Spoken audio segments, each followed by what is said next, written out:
Xitoydan aynan ko'pchilik aksessuarlarning narxini ko'rsating deb so'raganlar uchun sizlarga aynan bijuteriyalarning narxini ko'rsatib o'taman, chunki bijuteriyalarni yaxshi ko'rmaydigan ayol va qizlar bo'lmasa kerak. Vыбор juda ham ko'p, bilasizlar Xitoyda.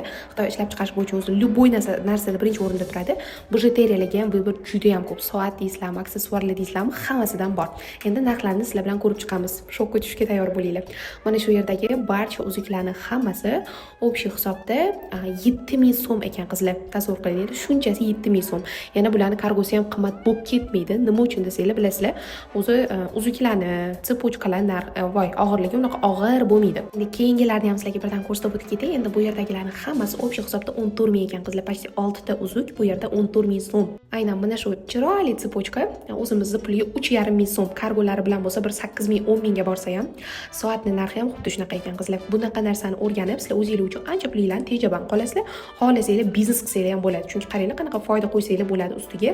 Uyda o'tirgan holatda qilsanglar ham anchagina foydaga kirasizlar, chunki bijuteriyalarga vыбор Xitoyda juda ham ko'p, mana ko'rib turibsizlar, har xildan bor. Aslida xuddi shunaqa narsalarni o'zini narxida chetdan olib keltirishi mani aynan Zakaz Pro kursimda noldan ketma-ketlikda o'rganasizlar. Kursda sizlarga 1,5 oy davomida yordam berib turiladi. Bitta emas, ikkita emas, 7 ta davlatdan o'zini narxida har xil tovarlarni zakaz qilish o'rgatib beriladi. Joylar soni cheklangan, ulgurib olinglar.